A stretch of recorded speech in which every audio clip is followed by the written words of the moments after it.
अस्सलाम वालेकुम। आज हम कर रहे हैं scope of economics. Scope of economics जो है ये क्या चीज़ है, इसके अंदर हम डिफरेंट चीज़ों को स्टडी करेंगे स्कोप ऑफ इकोनॉमिक्स के अंदर, लेकिन वो क्या चीज़ें होंगी वो देखते हैं हम डिटेल में। स्कोप ऑफ इकोनॉमिक्स किसी भी सब्जेक्ट का जो स्कोप है वो उसकी लिमिट्स बताता है कि उसके अंदर क्या क्या सब्जेक्ट के अंदर आज तक जो है वो लिखा जा चुका है, काम किया जा चुका है उसके अंदर, और कितनी चीज़ों को वो कवर कर रहा होता है। इकोनॉमिक्स के बारे में जो कुछ सर्च किया गया, जो ऑब्जर्वेशंस की गई, जो लिखा गया, वो इतना ज़्यादा है कि जाहिर है उसको हम कुछ लाइंस के अंदर जो है वो एक्सप्लेन नहीं कर सकते हैं, लेकिन फिर भी 3 डिफरेंट एस्पेक्ट को एक्सप्लेन करके हम शो करने की कोशिश करेंगे कि स्कोप ऑफ इकोनॉमिक्स जो है वो क्या है। ये देखें, इसमें स्कोप ऑफ इकोनॉमिक्स में सबसे पहले तो हम देखेंगे कि इकोनॉमिक्स का सब्जेक्ट मैटर क्या है, the subject matter of economics. Secondly हम देखेंगे नेचर ऑफ इकोनॉमिक्स, और थर्ड नंबर पे हम देखेंगे लिमिटेशंस ऑफ इकोनॉमिक्स, यानी कि वो कौन सी ऐसी जगह हैं जहां पर हमारा ये सब्जेक्ट फिर अप्लाई नहीं होता है। इसके लिमिट्स मेंशन की जाएंगी कि कौन कौन सी चीजें इकोनॉमिक्स के अंदर आती हैं और कौन सी चीजें उसके अंदर कंसिडर नहीं की जाती हैं। उसमें सबसे पहले हम करेंगे the subject matter of economics. Subject matter of economics में हम देखते हैं एरिया ऑफ एक्टिविटीज हैं, यानी कि कौन कौन सी एक्टिविटीज जो है हमारे सब्जेक्ट के अंदर शामिल हैं, प्लस उसमें हम देखेंगे लेवल ऑफ स्टडी। ठीक है, area of activities plus level of study जो है that is equal to the subject matter. अच्छा, सब्जेक्ट मैटर ऑफ इकोनॉमिक्स को जब स्पेशली हम देखते हैं तो देखें, हम लोगों ने 3 डिफरेंट डेफिनेशंस की हैं, एडम स्मिथ, एल्फ्रेड मार्शल और लॉयनल रॉबिन्स की। उन सब ने मुख्तलिफ तरीकों से जो सब्जेक्ट मैटर ऑफ इकोनॉमिक्स है उसको एक्सप्लेन किया। जैसे एडम स्मिथ ने जो मेन फोकस किया वो था the concept of wealth. Marshall की डेफिनेशन में हमने देखा कि उसने मेन जो अपना एम्फेसिस रखा वो रखा welfare of the human being को, और सेकेंडरी इंपॉर्टेंस दी गई थी वेल्थ को। और थर्ड नंबर पे रॉबिन्स की डेफिनेशन में हमने ये भी देखा कि रॉबिन ने किस चीज के ऊपर फोकस किया था, मल्टीप्लिसिटी ऑफ वांट्स के ऊपर जो है उसका फोकस था कि मल्टीपल वांट्स हैं, अनलिमिटेड वांट्स हैं, जबकि उन वांट्स को सेटिस्फाई करने के लिए जो रिसोर्सेज है वो हमारे पास लिमिटेड है। इन तीनों के जो ओपिनियन है वो हम देख सकते हैं कि डिफरेंट तो है, लेकिन असल में देखा जाए तो आपकी जो सब्जेक्ट ऑफ इकोनॉमिक्स है ये साइंस ऑफ वेल्थ ही है, क्योंकि वेल्थ के बगैर ना तो हम ह्यूमन बींग्स की वेलफेयर को प्रमोट कर सकते हैं और ना ही ह्यूमन बींग्स की जो वांट्स है उनको सेटिस्फाई किया जा सकता है वेल्थ के बगैर। तो इसका मतलब है कि वेल्थ जो है वो हमारा main subject matter of the economics है। इसमें देखें, सब्जेक्ट मैटर ऑफ इकोनॉमिक्स को अगर हम रॉबिन्स की डेफिनेशन के मुताबिक देखें तो ये किन किन एक्टिविटीज को कवर कर रहा है। स्टार्ट हम कहते हैं अनलिमिटेड वांट्स के साथ, जैसे कि हम कहते हैं कि ह्यूमन बींग्स की अनलिमिटेड वांट्स होती हैं। अब इन वांट्स को पूरा करने के लिए जाहिर है हमें रिसोर्सेज चाहिए। वो रिसोर्सेज कहाँ से आएंगे, जाहिर है कोई ना कोई हम इकोनॉमिक एक्टिविटी परफॉर्म करेंगे, और इकोनॉमिक एक्टिविटी किस किस तरह फॉर्म जो है वो की जा सकती है, किस तरह परफॉर्म की जा सकती है। तो हम लोगों ने पीछे एडम स्मिथ की डेफिनेशन में ये भी पढ़ा कि 4 फैक्टर्स ऑफ प्रोडक्शन है। तो जब भी हम कोई इकोनॉमिक एक्टिविटी परफॉर्म कर रहे होते हैं तो हम 4 फैक्टर्स में से ही किसी एक फैक्टर की फॉर्म में आ जाते हैं। जैसे लैंड का बिजनेस करने वाले तमाम लोग, चाहे वो लैंड ओनर्स हैं, उसमें एग्रीकल्चरल लैंड है या कमर्शियल लैंड है, जितने भी आपके प्रॉपर्टी डीलर्स होते हैं वो सब के सब लैंड का बिजनेस कर रहे हैं, सेल एंड परचेज भी कर रहे होते हैं, रेंट आउट भी कर रहे होते हैं और अपनी सर्विसेज भी दे रहे होते हैं कमीशन बेसिस के ऊपर। तो वो सब लैंड का बिजनेस कर रहे होते हैं। इसी तरह लेबर है, लेबर में हमने कहा मेंटल लेबर है, फिजिकल लेबर है, जो लोग अपने हाथ से काम कर रहे हैं डिफरेंट टूल्स को, मशीन्स को यूज करके, वो फिजिकल लेबर करते हैं, और जो लोग अपनी सर्विसेज देते हैं वो मेंटल लेबर कर रहे होते हैं। इसी तरह कैपिटल है, कैपिटल जो है वो भी आपको फाइनेंशियल इंस्टीट्यूशन से अवेलेबल होता है। इसका बिजनेस करने वाले जितने भी लोग होते हैं वो कैपिटल के बिजनेस के साथ इन्वॉल्व होते हैं, और ऑर्गेनाइजेशंस, हर टाइप के जो बिजनेसमैन हैं वो ऑर्गेनाइजेशन है। तो ये सब के सब फैक्टर्स ऑफ प्रोडक्शन जो है ये क्या कर रहे हैं, इकोनॉमिक एक्टिविटीज परफॉर्म कर रहे हैं। अब जो भी इकोनॉमिक एक्टिविटी परफॉर्म की जाती है उसके रिटर्न में इन तमाम फैक्टर्स को रिवॉर्ड मिलते हैं। तो देखें, लैंड का जो रिवॉर्ड है वो होता है रेंट। इसी तरह लेबर का रिवॉर्ड होता है वेजेस, कैपिटल को इंटरेस्ट मिलता है और एंटरप्रेन्योर या जो ऑर्गेनाइजेशन है उसका रिवॉर्ड होता है प्रॉफिट। अब क्या हो रहा है कि अपनी अनलिमिटेड वांट्स को पूरा करने के लिए हम फैक्टर्स ऑफ प्रोडक्शन की फॉर्म में इकोनॉमिक एक्टिविटीज परफॉर्म करते हैं। इकोनॉमिक एक्टिविटी परफॉर्म कर रहे हैं, जो हम काम कर रहे हैं उस काम के रिटर्न में हमें रिवॉर्ड मिल रहा है। रिवॉर्ड मिल रहा है मनी की फॉर्म में, ठीक है।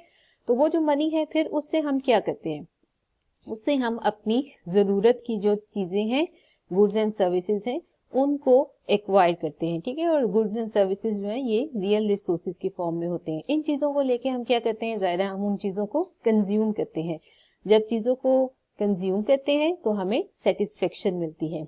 और क्योंकि हम ह्यूमन बींग्स हैं, हम कभी भी टोटली सेटिस्फाई नहीं होते हैं, तो फिर दोबारा से हमारी अनलिमिटेड वांट्स जो है अराइज होना शुरू होती हैं और इस तरह ये सर्कल जो है ये चलता रहता है। इसी तरह जो आपका एडम स्मिथ की डेफिनेशन है उसके अकॉर्डिंग अगर आप देखें तो उसमें क्या चीज आपके पास आती है सब्जेक्ट मैटर के तौर पे। देखिए, काइंड ऑफ इकोनॉमिक एक्टिविटीज है। इसमें कौन कौन सी इकोनॉमिक एक्टिविटीज है, प्रोडक्शन ऑफ वेल्थ है, डिस्ट्रीब्यूशन ऑफ वेल्थ है, एक्सचेंज ऑफ वेल्थ है एंड कंजम्पशन ऑफ वेल्थ है। जो आपकी इकोनॉमिक एक्टिविटीज परफॉर्म हो रही है in the form of 4 factors of production. तो वो 4 फैक्टर्स ऑफ प्रोडक्शन जो है वो मिलकर क्या कर रहे होते हैं, ये 4 चीजें जो है ये हो रही होती है। प्रोडक्शन हो रही होती है, एक्सचेंज होती है, डिस्ट्रीब्यूशन ऑफ वेल्थ होती है और फिर कंजम्पशन ऑफ वेल्थ होती है। तो एडम स्मिथ की डेफिनेशन के मुताबिक सब्जेक्ट मैटर देखें तो वो 4 एस्पेक्ट्स ऑफ वेल्थ की फॉर्म में हमें नजर आएगा। और अगर हम रॉबिन्स की डेफिनेशन के मुताबिक देखते हैं तो इस तरह ये सर्कल में जितनी भी चीजें हैं इस तरह इनको एक्सप्लेन किया जाएगा, ठीक है। ये हमारा हो गया सब्जेक्ट मैटर ऑफ इकोनॉमिक्स, जो स्कोप ऑफ इकोनॉमिक्स का पार्ट 1 है। सेकंड उसमें फिर आ जाता है nature of economics. Nature of economics में देखेंगे क्या इकोनॉमिक्स एक साइंस है या आर्ट है।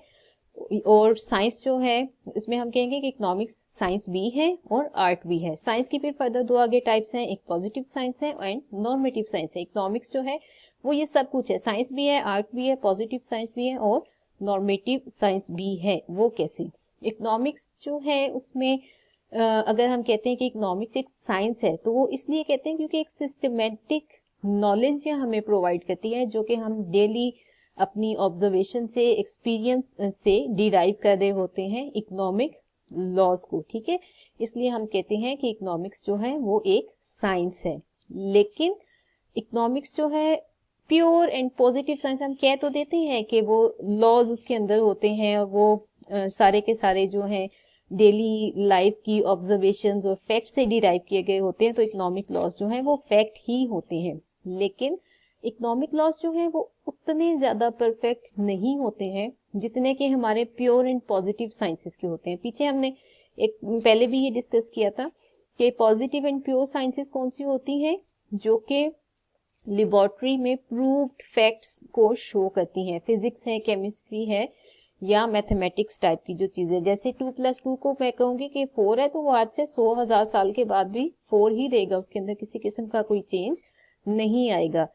लेकिन जो इकोनॉमिक लॉज हैं वो आज तो ट्रू हैं, लेकिन क्योंकि इकोनॉमिक्स टोटली बेस कर रही है ह्यूमन बिहेवियर्स के ऊपर, और ह्यूमन बिहेवियर कभी भी एक जैसा नहीं रहता, वक्त और हालात के साथ साथ उसके अंदर चेंजेस आते रहते हैं। तो इसलिए हम कहते हैं कि जो इकोनॉमिक लॉज हैं वो फैक्ट होते हैं, लेकिन वो उतने परफेक्ट नहीं होते हैं जितने कि हमारे प्योर साइंसेस के लॉज होते हैं।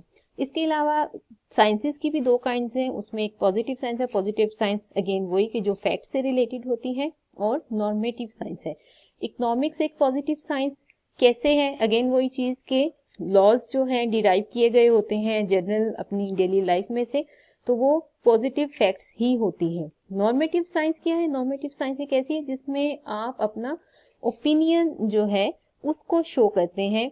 जैसे एक चीज है कि ये चीज ऐसे है, ये एक फैक्ट है, और दूसरी चीज है कि ये चीज ऐसे होनी चाहिए, तो उसमें क्या करें, आप अपना ओपिनियन शो करें। इसमें देखें थोड़ा सा डिफरेंशिएट इसमें किया हुआ है कि पॉजिटिव साइंस जो है एक्सप्रेस करती है what is and what was, यानी कि क्या है और क्या था, जो हकीकत होती है वो उसी को एक्सप्रेस कर रही होती है। जबकि नॉर्मेटिव साइंस में हम एक्सप्रेस करते हैं व्हाट शुड बी, क्या होना चाहिए। पॉजिटिव साइंस डील करती है एक्चुअल और रियलिस्टिक सिचुएशंस के साथ, जबकि आपकी नॉर्मेटिव साइंस जो है वो आइडियलिस्टिक सिचुएशन के साथ आपका डील कर रही होती है। इसमें एक एग्जांपल है, इसमें देखिए unemployment problem is growing in Pakistan, जो कि एक फैक्ट है, ठीक है। तो ये स्टेटमेंट क्या शो कर रही है, इकोनॉमिक्स की एक पॉजिटिव स्टेटमेंट को शो कर रही है। जबकि दूसरी साइड पे नॉर्मेटिव साइंस जो है उसकी आप एग्जांपल देखें, उसमें क्या है, the problem of growing unemployment should be controlled, ठीक है। एक तरफ फैक्ट है और दूसरी तरफ जो है वो ओपिनियन है। तो जितनी भी हम फैक्ट्स बताते हैं अपने सब्जेक्ट के अंदर, वो सब की सब पॉजिटिव इकोनॉमिक्स के अंदर बताते हैं, और जहां पर हम अपने ओपिनियन को शो करते हैं वो क्या होगा, वो हमारी नॉर्मेटिव साइंस कहलाएगी। जैसे हमने कहा कि इकोनॉमिक्स साइंस है, उसी तरह इकोनॉमिक्स जो है वो एक आर्ट भी है। आर्ट क्या है कि जो आपका नॉलेज है जब आप उसको प्रैक्टिकली अप्लाई करते हैं तो वो क्या बन जाता है, वो एक आर्ट बन जाता है, ठीक है। जैसे डॉक्टर्स जब तक मेडिकल की एजुकेशन लेते हैं वो साइंस पढ़ रहे होते हैं, लेकिन जब उसको अप्लाई करते हैं उनके पास सैकड़ों तरह के पेशेंट्स आ रहे होते हैं, मुख्तलिफ बीमारियों के साथ आ रहे होते हैं, तो फिर ये उनका आर्ट है कि वो हर पेशेंट को डिफरेंटली किस तरीके से ट्रीट करते हैं। साइंस उन्होंने पढ़ी है, लेकिन जब उसको अप्लाई करेंगे वो आर्ट बन जाएगा। इसी तरह जो आपकी इकोनॉमी के अंदर डिफरेंट किस्म की इकोनॉमिक प्रॉब्लम्स हैं, उनको सॉल्व करने से रिलेटेड पॉलिसीज बनती हैं। वो पॉलिसीज क्या है, नॉलेज की बेस पे बनती हैं, लेकिन जब आप उन पॉलिसीज को अप्लाई कर देते हैं तो वो एक आर्ट है कि किस तरीके से उन पॉलिसीज को अप्लाई करके तमाम इकोनॉमिक प्रॉब्लम्स जो हैं उनको सॉल्व करने की कोशिश की जाती है। फिर जो इसका थर्ड कंपोनेंट था स्कोप ऑफ इकोनॉमिक्स का, वो आ जाती हैं limitations of economics. Limitations of economics हमें बताते हैं कि हमारे सब्जेक्ट के लिमिट्स क्या हैं। कोई ऐसी जगह भी है जहां पर हमारा सब्जेक्ट अप्लाई नहीं होता, कौन सी चीजों को हम इसके अंदर कंसिडर करेंगे, कौन सी चीजों को इसके अंदर कंसिडर नहीं करेंगे। उसमें नंबर 1 पे आ जाते हैं कि it is the study of human actions only, सिर्फ ह्यूमन बींग्स के जो एक्शंस हैं उनको कंसिडर करते हैं। जो एनिमल है, बर्ड्स हैं, उनकी स्टडी हमारे सब्जेक्ट के अंदर कंसिडर नहीं की जाएगी। इसके अलावा एक एवरेज मैन को कंसिडर करते हैं, और सोशल एक्टिविटीज के अंदर जो लोग पार्टिसिपेट कर रहे होते हैं, इकोनॉमिक एक्टिविटीज के अंदर प्रॉपरली पार्टिसिपेट करते हैं, उन लोगों को हम कंसिडर करेंगे। जो एबनॉर्मल लोग हैं, मैड पर्सन है, क्रिमिनल एक्टिविटीज के अंदर इन्वॉल्व जो लोग होते हैं, उन्हें इस सब्जेक्ट के अंदर कंसिडर नहीं किया जाएगा। सिर्फ नॉर्मल ह्यूमन बींग्स जो कि social and economic activities perform करते हैं अपनी डेली लाइफ में, उन लोगों को हम कंसिडर करेंगे अपने सब्जेक्ट ऑफ इकोनॉमिक्स के अंदर। सिर्फ इकोनॉमिक एक्टिविटीज को कंसिडर करेंगे, ठीक है, only economic activities are studied. इसके अलावा जो बाकी की एक्टिविटीज हैं, सोशल एक्टिविटीज हैं, पॉलिटिकल एक्टिविटीज हैं, स्पोर्ट्स एक्टिविटीज हैं, उनको हम अपने सब्जेक्ट ऑफ इकोनॉमिक्स के अंदर कंसिडर नहीं करेंगे, क्योंकि उनके लिए अलग से सब्जेक्ट्स जो हैं वो मौजूद हैं। इसके अलावा इकोनॉमिक्स जो है वो स्टडी कर रही है सोशल साइंस, एक है जो कि पॉजिटिव और नॉर्मेटिव दोनों एस्पेक्ट्स को स्टडी करते हैं। इसके अलावा लास्ट जो इसका पॉइंट है वो ये क्या है कि economic laws are scientific laws, but these laws are less definite than those of the natural sciences. ये अभी हमने पीछे भी डिस्कस किया था कि इकोनॉमिक लॉज जो है वो इतने प्रैक्टिकल इस तरह परफेक्ट नहीं होते हैं, उनकी डिग्री ऑफ परफेक्शन जो है वैसे नहीं होती है जैसे कि पॉजिटिव साइंसेस के लॉज परफेक्ट होते हैं।